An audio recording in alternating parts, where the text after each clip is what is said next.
किस्सा एक विवादित जमीन का, यानी कि ये मात्र 35 एकड़ में फैला हुआ एक कंपाउंड का, यानी कि 35 एकड़ जमीन के लिए इस जगह पर 3 बड़े धर्म अपना दावा करते हैं। Hi friends, welcome to let's learn with Khan. तो दोस्तों, एक इम्पॉर्टेंट ट्रेंडिंग टॉपिक को लेकर मैं आया हूं इस वीडियो में दोस्तों। तो वीडियो में शुरू से अंत तक बने रहिएगा दोस्तों, क्योंकि मैं आपको इस वीडियो में इजराइल और फिलिस्तीन के जो कॉन्फ्लिक्ट हो रहे हैं उनके बारे में मैं आपको डिटेल्स के साथ बताने वाला हूं। आखिर किस विवाद का इसका विवाद का क्या कारण है, दोनों ही देश के लिए इसका प्रमुख कारण क्या है। तो वीडियो में शुरू से अंत तक बने रहिएगा, और अभी नए जुड़े हमारे चैनल पे, चैनल को सब्सक्राइब करके बेल आइकन जरूर दबा लीजिएगा, ताकि आने वाली इंपॉर्टेंट वीडियो की अपडेट सबसे पहले आप तक आ जाए। तो दोस्तों, चलिए वीडियो को शुरू करते हैं और जानते हैं कि इजराइल और फिलिस्तीन के बीच जो कन्फ्लिक्ट हो रहा है उसका प्रमुख कारण क्या है। दोस्तों, ये सिर्फ 35 एकड़ में फैला हुआ जमीन के लिए विवाद नहीं हो रहा है। यह 35 एकड़ में फैला है, लेकिन यह 35 एकड़ जमीन सिर्फ एक जमीन का टुकड़ा नहीं है, बल्कि इस्लाम और यहूदी दोनों ही धर्मों में बेहद पवित्र जगह है। मुसलमान और यहूदी दोनों ही इस पर अपना अपना दावा करते हैं। अल अक्सा मस्जिद इस्लाम में मक्का और मदीना के बाद तीसरी सबसे प्रमुख पवित्र जगह मानी जाती है। जिस कॉम्प्लेक्स में यह है वो 35 एकड़ में फैला है, जिसे मुस्लिम की तरफ से हरम अल शरीफ के नाम से भी जानते हैं। वहीं यहूदी इसे टेम्पल माउंट के नाम से बुलाते हैं। आखिर मुसलमानों के लिए ये महत्वपूर्ण क्यों है? हरम अल शरीफ में मुसलमानों के लिए दो पवित्र स्थान है, एक अल अक्सा मस्जिद और दूसरा डोम ऑफ रॉक। अल अक्सा की तस्वीरों को जब आप देखेंगे तो एक गोल्डन रंग का गुंबद दिखेगा। कई लोग इसे ही अल अक्सा मस्जिद मान लेते हैं, लेकिन असल में यह डोम ऑफ रॉक है। यह मस्जिद 8वीं सदी में बनाई गई थी। मुसलमानों का मानना है कि सन 1621 में पैगंबर मोहम्मद सल्लल्लाहु अलैहि वसल्लम यहीं से जन्नत में गए थे। बेजेंटाइन साम्राज्य के समय में मुसलमानों ने इजराइल पर हमला किया और इस जगह को जीत लिया। बाद में उमायद खलीफाओं ने एक भव्य मस्जिद का निर्माण कराया। आइए जानते हैं यहूदियों के लिए ये क्यों है महत्वपूर्ण। यानी कि यहूदियों का मानना है कि धरती पर पहला इंसान एडम, जिन्हें बनाने के लिए ईश्वर ने यहाँ की मिट्टी उठाई थी। इसके साथ ही दूसरी मान्यता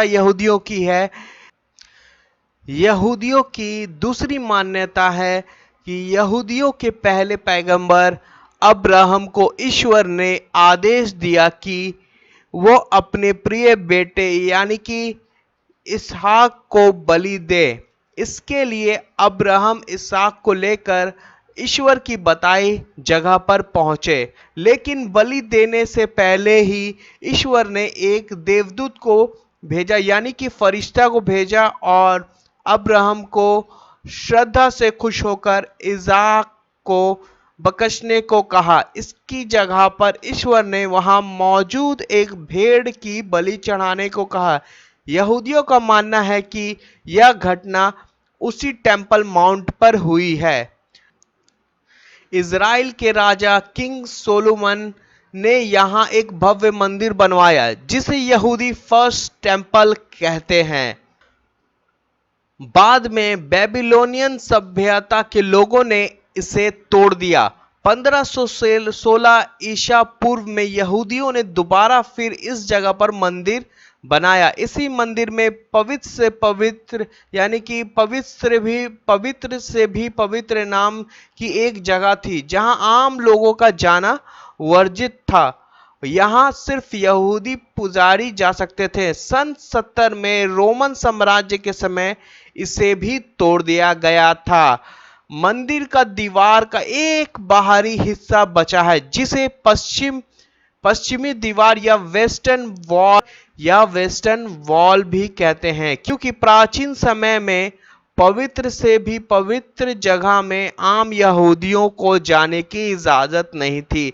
इसी कारण आज भी यहूदी अंदर नहीं जाते हैं। तो ये था दोनों लोगों की यानी कि दोनों धर्मों की मान्यताएं। लेकिन इसका विवाद जो है लंबे समय तक यह ईसाइयों का कब्जा रहा। 10वीं सदी के बाद यह कब्जे को लेकर मुस्लिमों और ईसाइयों में युद्ध होता रहा। ईसाई मानते हैं कि यरूशलेम में ही ईसा मसीह ने अपना उपदेश दिया और यही उन्हें सूली पर चढ़ाया गया और इसी शहर में वह वापस जीवित हो गए।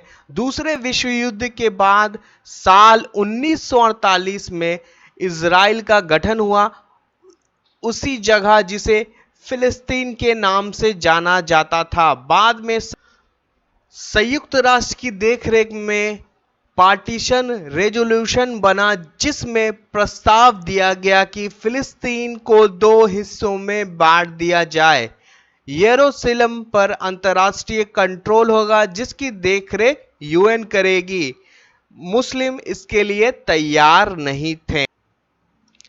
1967 में ऐतिहासिक 6 दिन के युद्ध के बाद इजराइल ने फिलिस्तीन के कई हिस्सों पर कब्जा कर लिया जिसमें टेंपल माउंट भी था। बाद में इजराइल ने मुस्लिम नेताओं से बातचीत के बाद लेकिन इसके बाद यहूदियों को इस हिस्से में प्रवेश की अनुमति मिल गई। हालांकि वह यहां प्रार्थना नहीं कर सकते थे। इस जगह की सुरक्षा और कंट्रोल इजराइल के हाथ में है। कई बार ऐसी खबरें आती रहती हैं जिसमें इजराइल की पुलिस परिसर के अंदर तक चली जाती है। इजराइल पर हमला करने वाला हमास का कहना है कि वो अत्याचारों का बदला ले रहा है। तो दोस्तों ये जो सबसे ज्यादा जो विवाद अभी चल रहा है इजराइल और फिलिस्तीन के बीच कॉन्फ्लिक्ट के बारे में दोस्तों, उसका दोस्तों मैं आपको डिटेल से पूरी अच्छी तरीके से समझाने का कोशिश किया हूं दोस्तों कि आखिर क्या कारण है, यानी कि इस जगह पे दोनों धर्मों की क्या मान्यताएं हैं और किसका क्या कारण है। तो उम्मीद करता हूं दोस्तों आपको बातें अच्छे से समझ में आ गई होगी। तो दोस्तों वीडियो को दोस्तों ज्यादा से ज्यादा शेयर कीजिए, वीडियो अच्छा लगा तो लाइक जरूर कीजिए और अभी तक चैनल को सब्सक्राइब नहीं किए हैं सब्सक्राइब करके बेल आइकन जरूर दबा लीजिएगा ताकि आने वाली इंपॉर्टेंट वीडियो की अपडेट सबसे पहले आप तक आ जाए। तो चलिए दोस्तों मिलते हैं नेक्स्ट वीडियो में, तब तक के लिए जय हिंद।